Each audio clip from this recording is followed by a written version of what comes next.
Hello again and welcome to Ask the Candidate. I'm Steve Kime with the City of Enid, and thank you for joining us today. The Enid Television Network is pleased to be offering this program to you as a public service. I have 8 questions that I'll be asking the Ward 5 candidates, and with me now is Miss Diane Levesque. Welcome to Ask the Candidate. We're glad that you're here. Right off the bat, Ms. Levesque, the first question is, why do you want to serve on the City Council for Ward 5 right here in Enid, Oklahoma? Well, when I ran last time, I got better than 200 voters, and I owe them at least the best representation, and I'm hoping that the rest of Ward 5 at large will see that my service is worth voting for this time around. So instead of being on one side of the public comments podium, I can serve the entirety of Ward 5 from the other side with the best service they deserve. Would you take this opportunity to, if you would, describe your academic background and your professional credentials that really have prepared you to serve effectively as Ward 5 City Council member? Well, the one thing I can say with pride is that I'm not a professional politician. I am bad with names, and a professional politician knows better than to be bad with names. I'm going to say that right off the top. But I have had academic and professional background that has prepared me with some familiarity with a lot of the functions of city government. This being one, I started out my academic life in the School of Communications over at Southern Illinois University, Carbondale, and a radio television department, so I know the importance of wearing pancake in front of the Klieg lights, make sure that I'm powdered so that I don't look like I'm sweating, and the vital importance of the 3-minute warning. But I fiddle with the equipment a lot, so I changed major. I went into an electronics program, came out with an electronics degree with a specialty in industrial controls, which I found a lot more demand for and certainly paid better. My first industrial job was over at Illinois Power Company, Baldwin, Illinois. But this, I had to commute from Cape Girardeau, Missouri, where I had originally had a job with a KFMP radio station, which went belly up. That was a shoestring operation, and I certainly couldn't turn down the big bucks over at Illinois Power Company. But that's where I became familiar with water processing for industrial use. Water processing for industrial use goes above and beyond what's required for city tap water. So this was an issue that I addressed the first time I ran for office when the coke nitrogen plant was an issue. And the previous city manager at the time had mentioned to the city commission that Enid didn't have the skill set required, and that just made me sit right up and say, hey, I have that skill set.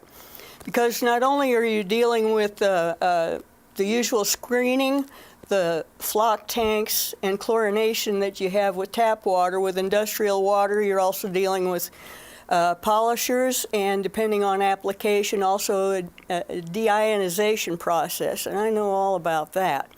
So I'm not just good for the city, but any prospective industrial enterprise that may want to come to Enid, but keeping in mind that it will require heavy usage of water, which makes the Kaw pipeline project highly important as far as industrial development in Enid goes. Oh, I should say, too, that while I was in Illinois Power Company, I was a member of the International Brotherhood of Electrical Workers. One thing that I can take from that experience and bring it to Enid is experience knowing the insides and out of union negotiations, should that ever crop up with contracting with the various unions that are involved in city government as well. Thank you very much. Our next question is open-ended, and it is simply this. What is your vision for Enid? Well, I pretty much hinted at that in my previous answer, and that is that Enid is very much a hub for industrial commerce. Of course, it does need to be more truck-friendly than it is currently, but, you know, that can be worked on. We have a convergence of Route 412, Route 60, Route 64, and 81, and a railroad. So although it's nice to have arts, that's the dessert. What we need to focus on more is the meat and potatoes employment situation in Enid, especially when it comes to the east side, and I understand there are unresolved, persistent issues with the east side. That's not in Ward 5, but I can work very much as a team member of the entire commission to work and focus on such issues as those. Earlier, you mentioned your academic and also your professional credentials, and so we want to kind of narrow that down for a little bit. What would be one leadership quality that you would bring to the table or bring to the City Council in regards to promoting working together? Well, that would be my union experience in terms of making a compelling case during the process of arbitration and building a consensus.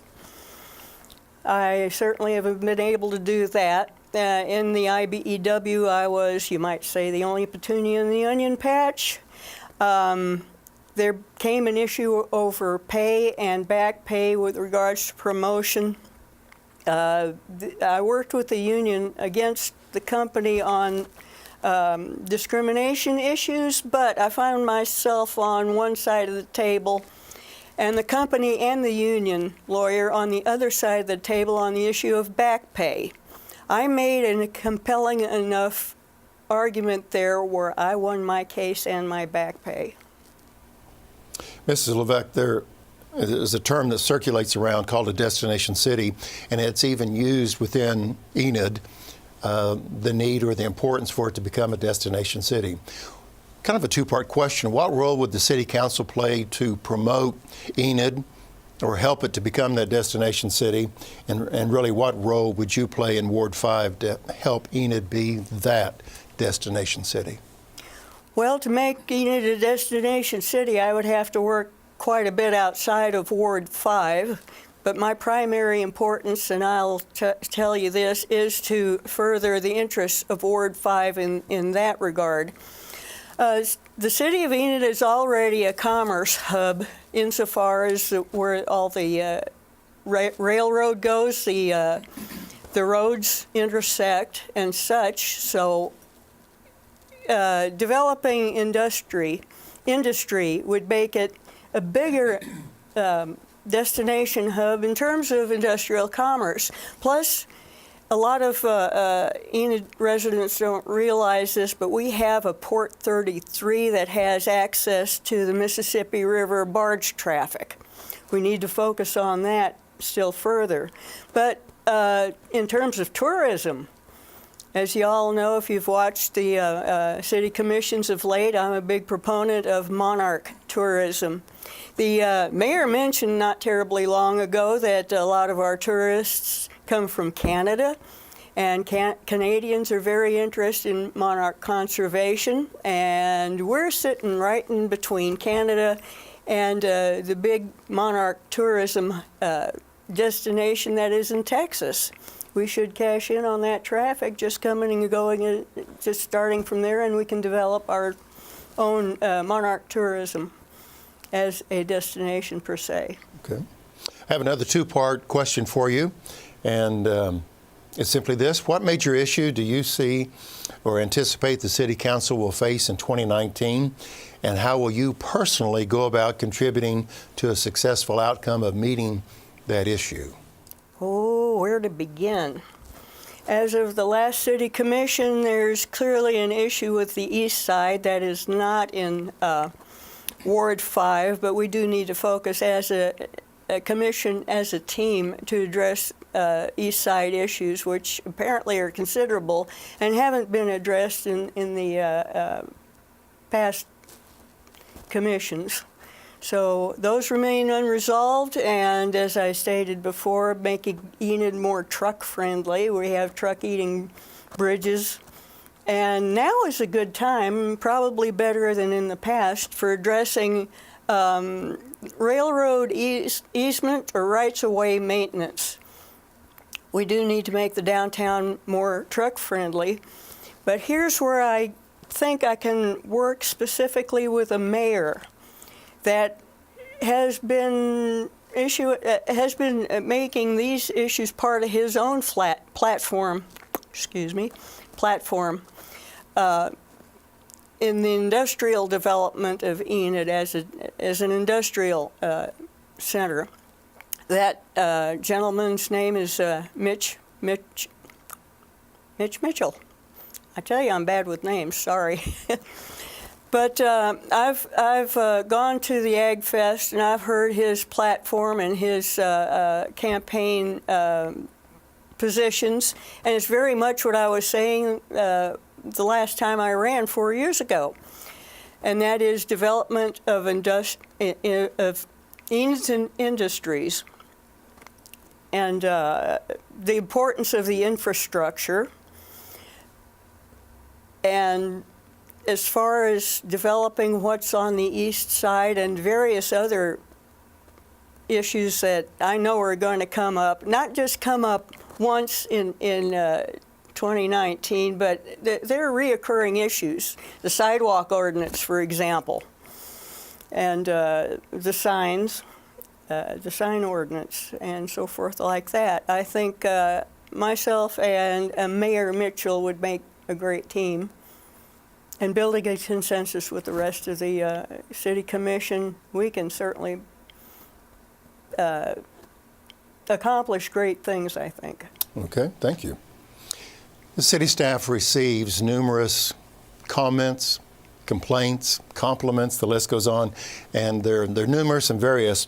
But one of the topics that seems to rise to the top is potholes.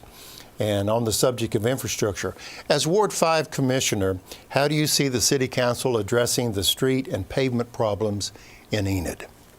In short, making it a priority, and you're hitting on one of the platform planks that I ran on last time I ran as commission. I didn't win, but I did get a lot of votes nonetheless, which is why I thought it was also important to continue representing at least the people who voted for me by appearing at the City Commission in public comments. So making that priority number one, and I know that a Mayor Mitchell, I'll get that right sometime. A Mayor Mitchell would also make that a high priority, and I would look forward to working with such a mayor as that. Whether he gets elected or not, a mayor that makes infrastructure a high priority is one that I would work well with. I hear a statement from time to time across Oklahoma that interest in city government is modest at most. As a council member, what would you propose or what would you promote to increase interest in city government and really city issues?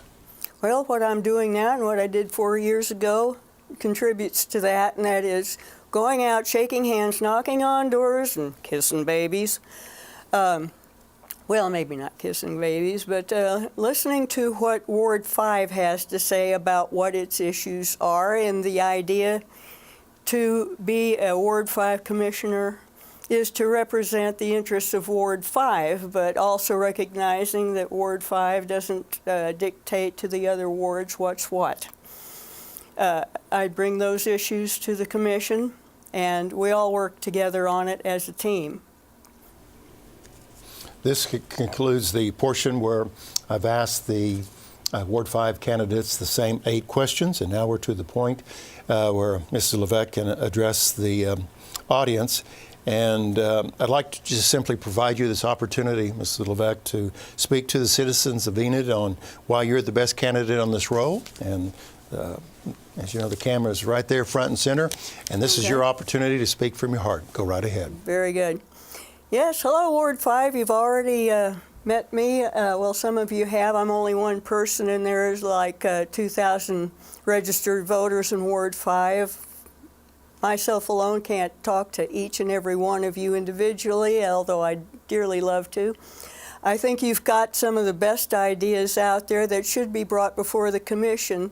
Like, for example, one individual I talked to, he moved in as part of staffing for one of the hotels that was built on Garriott, but he does live in Ward 5, and he said one of the things that would contribute to the quality of life is getting rid of rodents, but where he moved in from had a great way of dealing with that, and that is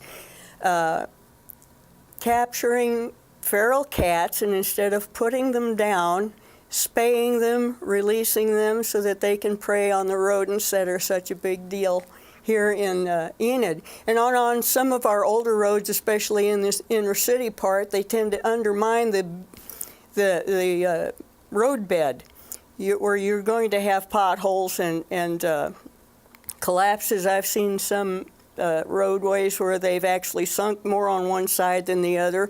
Drainage is an important part of what the rodents counter us on.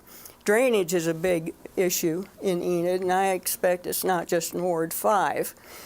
But talking to you has been a delight, I have to say, and many of the ideas that I've heard from you while I've been on the campaign trail does merit bringing before the City Commission and possibly implementing for the good of the rest of the city. Diane Levesque, thank you for your time. Thank you for your comments. Thank you very much. And thank you for joining us today on Ask the Candidate. Again, I'm Steve Kime with the City of Enid. The Enid Television Network, again, is pleased to provide this program for you. We want to encourage you to get out and vote in February. I believe it's February 12th. Yes. Is the date. And we encourage you to get out and vote. Thank you for joining me on Ask the Candidate. Make it a great day. Thank you for watching.